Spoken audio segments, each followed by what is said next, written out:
Hey everyone, I hope that you are all staying healthy and that you're doing well and you're finding ways to entertain yourselves.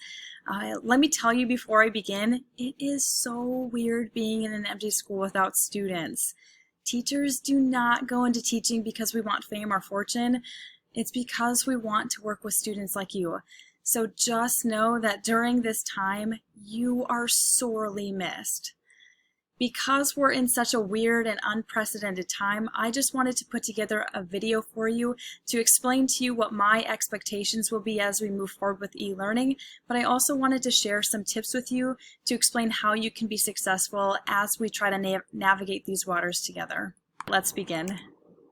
So the first thing that I want to share with you is just a few things that I need from you. So first, I need you to be patient with me. Please know that this is new for me too.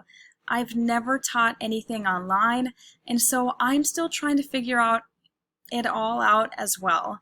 I'm going to be trying a lot of new things, and so as things succeed and maybe fail miserably, please be patient with me as I try to figure it out. Next, I also need you to be flexible.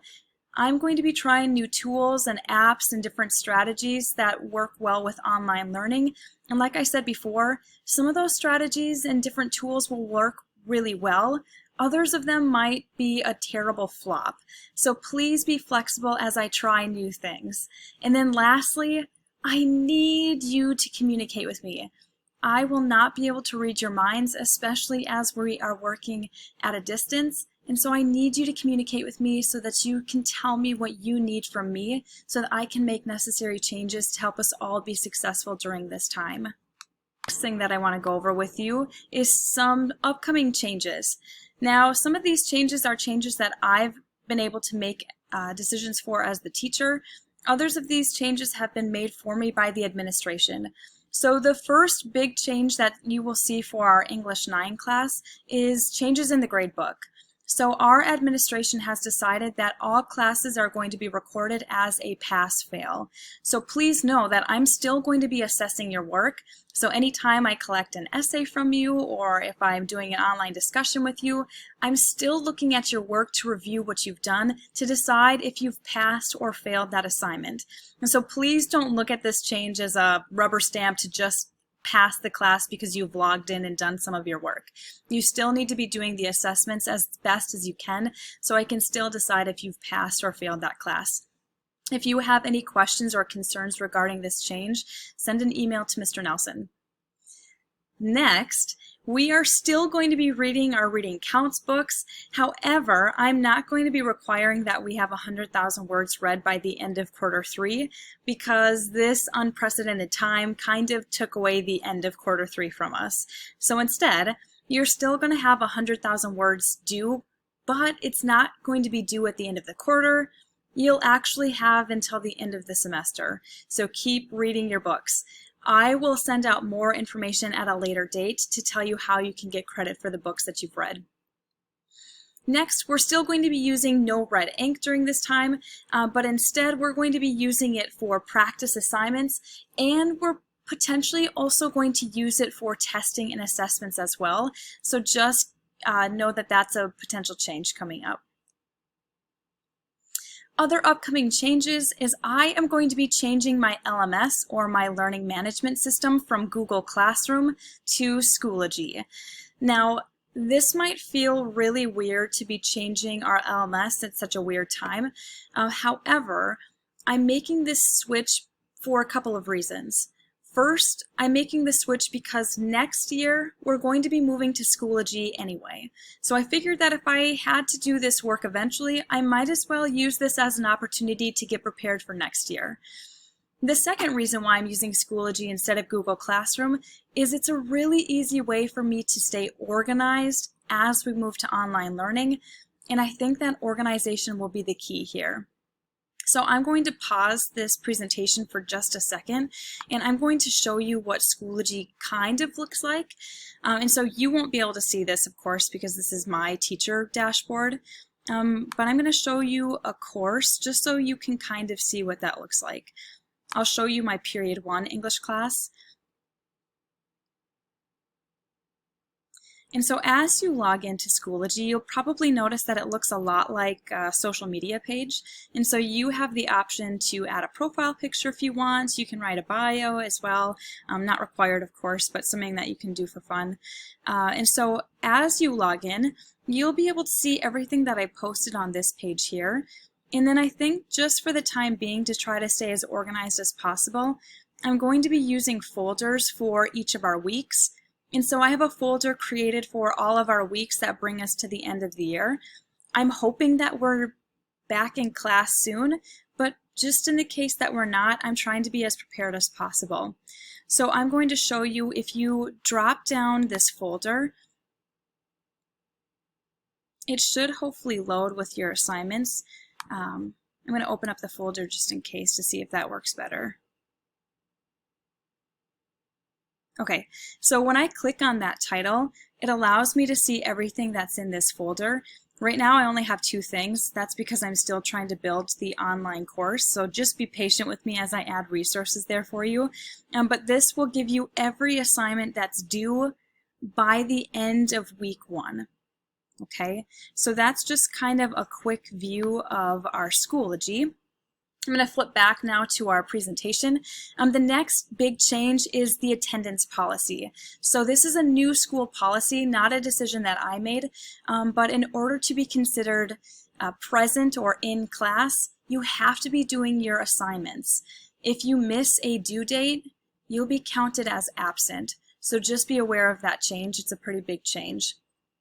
Next, because I want you to know that I am still accessible to you, we also are going to be using office hours. So my office hours will be Monday through Friday, 10 a.m. through 11 a.m. And then I'll also be available 2 nights a week to you. On Tuesdays and Thursdays, I'll be available from 5 to 6 p.m. But just know, you can still email me even if it's not my office hours. Office hours just guarantees that you'll get an immediate response. If you email me outside of office hours, you might get a delayed response. But just know you can still email me, okay? At the bottom of the slides there, it does say that there's a note. I have the upcoming changes and announcements document on my lesson plans that I'm going to show you in just a little bit. That document outlines everything in detail, and so this slideshow only gives you kind of like the brief explanations. That document that's listed in my lesson plans will give you all of the details. So please also view that document too.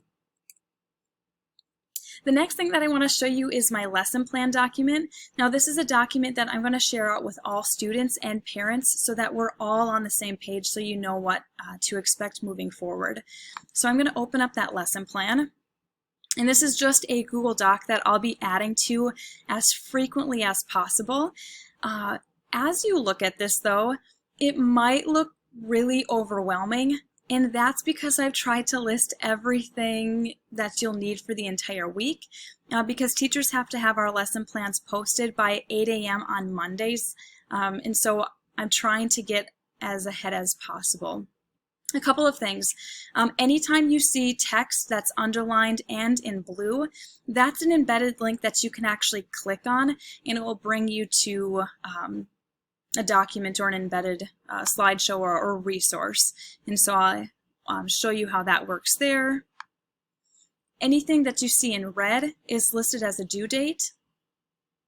And then anything that's been highlighted yellow means that I'm still working on creating that resource for you. So just be patient as I finish those, but just know that everything listed here will be ready to go by Monday at 8 a.m.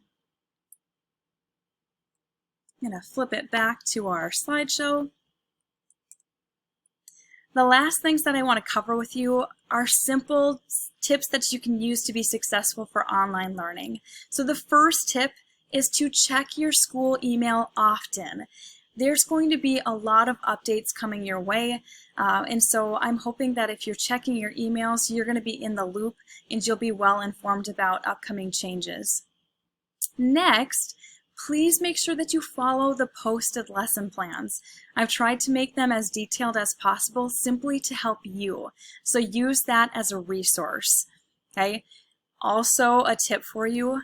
It's so easy to look at that lesson plan document and feel overwhelmed. Okay?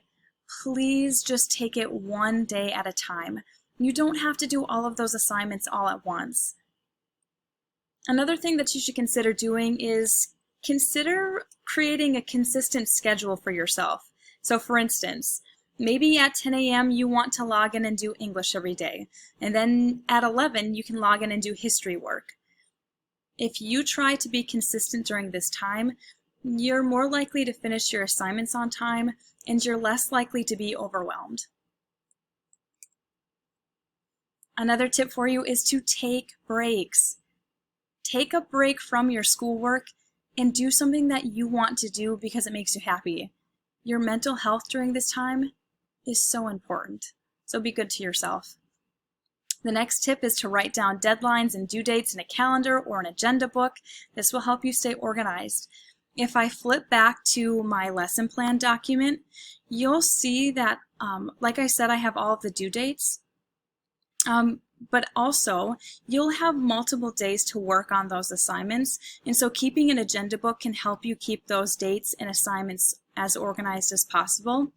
An exception to this, though, that I do want to mention is although some assignments will give you multiple days, other assignments like tests and quizzes, I'm only going to give you a few hours to do because I want to promote academic honesty. So if you know that you have a test coming up, make sure that you set aside specific time to make sure that test is taken care of on time. Also, make sure that you view all links, resources, and videos provided by your teacher. Chances are these things are posted to help you understand what's required of you. And then this is my last slide for you. Read the directions. Okay, I tried to be explicitly clear in what I wanted you to do for me, and so those directions will tell you exactly the steps that I want you to follow. Please, please, please don't be that student that just emails me and says, hey, can you tell me what I'm supposed to do? My directions probably have already told you, so make sure that you're reading the directions. Also, be an advocate for yourself. Tell your teachers exactly what you need from them. Again, we are all still trying to figure this out. You can do your part by telling us what we can do better to serve you and to make you successful. So partner with us in that. And then lastly, ask questions. If you don't understand something, it's okay to send out an email to say, hey, you know, I read the instructions, I watched that video, but I still don't know what's being asked of me. That's okay. The last thing I want is for students to feel even more overwhelmed or confused than we already have to be. So again, partner with me to help you be as successful as possible. Again, I hope you are all doing so well and you're staying healthy and staying entertained. I hope to see you soon, whether it be online or in person. Bye, everybody.